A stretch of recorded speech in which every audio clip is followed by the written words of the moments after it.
Ok, salut à tous, salut à tous. Bonsoir à ceux dont c'est l'après-midi, bonjour à ceux dont c'est la matinée en ce moment. Et bon appétit à ceux dont il fait midi en fonction du réseau horaire de votre localité, de vos nations. Voilà, recevez mon coucou. Alors, c'est encore toujours Madame Florence, coach pour les questions de leadership en général, mais en particulier le leadership féminin. Donc, cet après-midi, on va réfléchir autour de l'entrepreneuriat féminin. L'entrepreneuriat féminin, est-ce un avantage ou un inconvénient?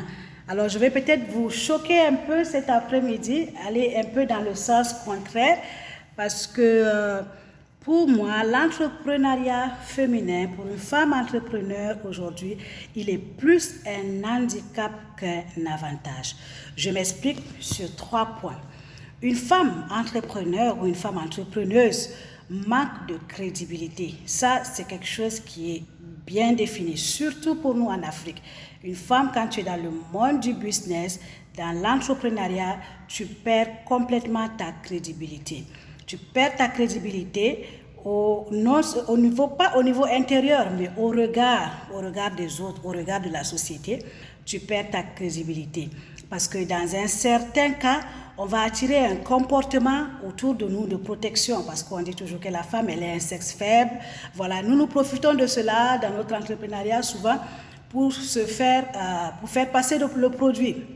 Donc, je suis une femme, il faut qu'on me protège pendant que j'entreprends. Je suis une femme, parce que je suis une femme, il faut qu'on achète mon produit rapidement ou bien à bon prix pour me permettre de bénéficier des avantages. Et on voit que ce comportement de protection ne se limite pas seulement à ça, mais aussi il y a un comportement de séduction, une séduction naturelle, parce que la femme, elle a été naturellement créée comme ça, pour la séduction, parfois sans même le vouloir, tu es en train de séduire. Et donc, on voit que tu attires un comportement de séduction au niveau individuel, mais aussi un comportement au niveau relationnel entre l'homme et la femme. Donc, une femme entrepreneuse, c'est un handicap beaucoup plus qu'un avantage. Et quand on est à ce niveau, sur le point égalitaire dans lequel aujourd'hui nous femmes, nous sommes en train de nous battre pour avoir la place dans des postes de responsabilité, la place au niveau du monde d'affaires, du business, dans l'entrepreneuriat, nous voulons avoir ce volet égalitaire. Nous allons voir que cela ne nous fait pas avancer, parce que à ce niveau, nous ne gagnons pas. Parce que si on parle d'égalité, ça veut dire qu'en tant que femme entrepreneur, tu n'as pas besoin de chercher à te faire passer pour la femme au sexe, entre guillemets, faible, pour être protégée ou pour être supportée ou pour être aidée pendant que tu es en train de mener ton activité d'entrepreneuriat. Et deuxièmement, il y a un handicap. Pourquoi? Parce que quand on parle d'argent aujourd'hui, quand on parle du monde d'argent, entre une femme et un homme, on croit beaucoup plus à la femme, parce que la femme, c'est la croyance. La femme, c'est la croyance, on lui fait facilement confiance parce qu'elle peut bien gérer. La femme, c'est la croyance, mais aussi la femme, c'est l'abondance.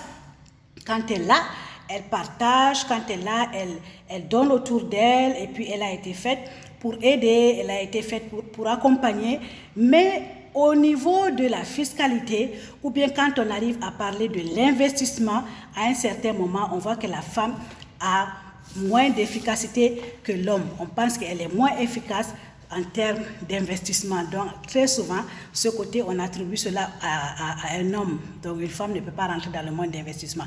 Mais elle peut travailler, elle peut faire le commerce pour multiplier l'entrepreneuriat, l'entreprise, pour faire avancer l'entreprise. Donc, on croit en la femme, parce que la femme, c'est la croyance, et la femme, c'est l'abondance. Troisièmement, une femme entrepreneur ou entrepreneuse peut être un tout petit peu compliqué pour elle. Les femmes sont, comme je viens de le dire, sont le plus souvent vues. Elles sont là parce qu'elles sont censées s'occuper de la famille, s'occuper de la protection. Elle doit aller faire le commerce parce qu'elle veut aider le mari, elle veut aider la famille à pouvoir sortir de la pauvreté, ou bien d'ici que le mari puisse apporter le budget qui était censé à nourrir la famille. La femme, elle complète. Donc, elle est toujours considérée en tant qu'entrepreneur comme étant une aide pour la famille. Donc, elle est faite pour aider, pour servir la communauté. Elle est faite pour partager des valeurs, comme je l'ai dit, des générosités et puis etc. On aime plus l'apprécier dans ce qu'elle fait. On aime plus dire, oh non, mais vraiment, le commerce de cette femme, c'est très joli, ça fleurit. Non, tu as vu comment la dame là, elle a créé cette école. Et puis voilà, aux côtés de ce directeur d'école, tu vois comment l'école est en train de marcher. Donc, on aime plus l'apprécier comme étant une source d'inspiration. Mais la femme elle-même comme étant une inspiration, c'est aujourd'hui compliqué, c'est un peu compliqué. Quand on parle d'une femme qui travaille pour aider une association, tout va bien. Quand on parle d'une femme pour aider une entreprise à pouvoir innover ou à expérimenter quelque chose de nouveau, tout va bien. Et même dans le domaine de l'administration, quand on parle d'une femme comme étant une assistante au directeur, tout va bien. Mais le jour où on dira, cette femme parlait de faire un petit commerce, et puis petit à petit, on voit comment elle est en train de grandir dans son entreprise, elle est en train de grandir dans peut-être son AGR, son activité génératrice de revenus dont elle avait commencé tout petit. Elle vendait peut-être sur le marché, après on voit qu'elle ouvre une boutique, après on voit qu'elle est une femme qui emploie d'autres jeunes femmes, d'autres femmes. Et puis du coup, on voit qu'elle est en train d'être chef d'une entreprise. En ce moment-là, tous les problèmes autour de toi commenceront à surgir. Parce qu'on va commencer à dire, mais elle avait dit qu'elle était en train de chercher de l'argent pour aider la famille. Elle avait dit qu'elle était en train de faire cela parce qu'elle voulait voir aider cette association, elle voulait aider cette entreprise, mais elle était assistante de ce directeur parce que le directeur avait besoin, ou bien pour ce poste, il fallait une femme pour aider le directeur. Mais le jour où la femme assistante deviendra chef ou directeur de service, tous les problèmes viendront, Depuis quand une femme travaille pour gagner de l'argent, la femme, elle n'est pas faite pour travailler pour gagner de l'argent. Donc ça, c'est certaines situations qu'en tant que femme entrepreneur, on peut rencontrer quand l'entreprise commence à grandir. Depuis quand une femme doit être chef de service, on n'a jamais entendu cela, on n'a jamais dit qu'une femme devra venir être notre chef ou bien nous commander. Mais aussi longtemps qu'elle restera une assistante, ou bien une aide au niveau d'une entreprise ou bien d'une société, elle n'aura pas de problème parce qu'elle est toujours elle est toujours en train d'aider, elle est toujours source d'inspiration, mais pas inspiration. Alors, être une femme et gagner de l'argent de son propre chef n'est pas gourmand. Il n'est pas gourmand. Ce n'est pas prendre la place de l'homme, devenir un homme. On reste une femme, même si on est chef d'entreprise, même si on est à la tête d'une entreprise, que ce soit que ce soit dans le domaine rural, que ce soit dans le domaine urbain ou bien au niveau international, on reste toujours une femme. Mais tout ce que la femme cherche en tant qu'entrepreneur, en tant qu'entrepreneuse aujourd'hui, c'est qu'elle puisse aussi avoir de l'espace pour s'occuper d'elle-même.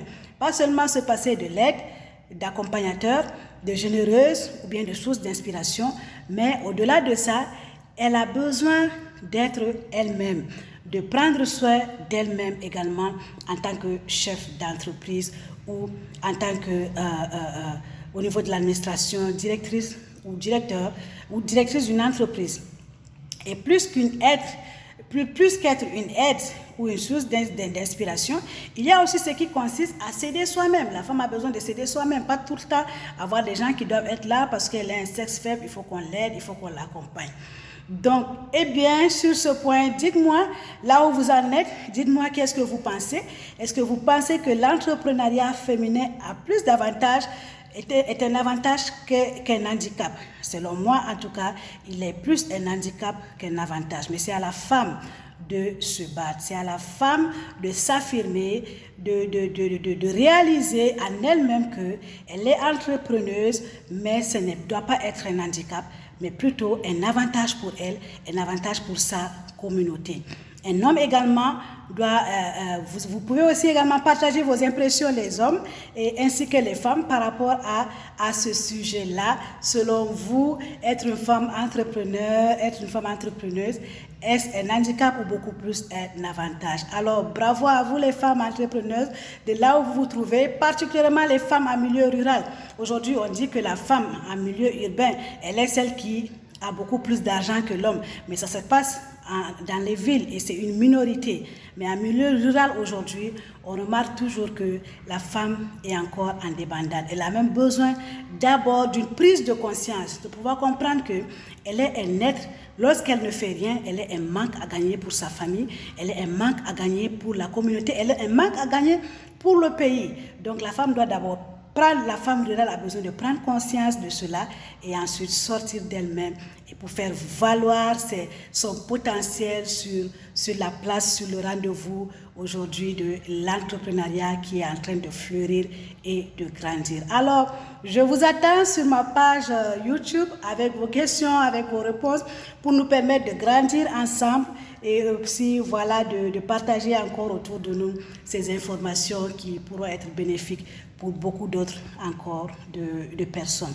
Sur ce, je vous dis merci bien et puis à très très vite.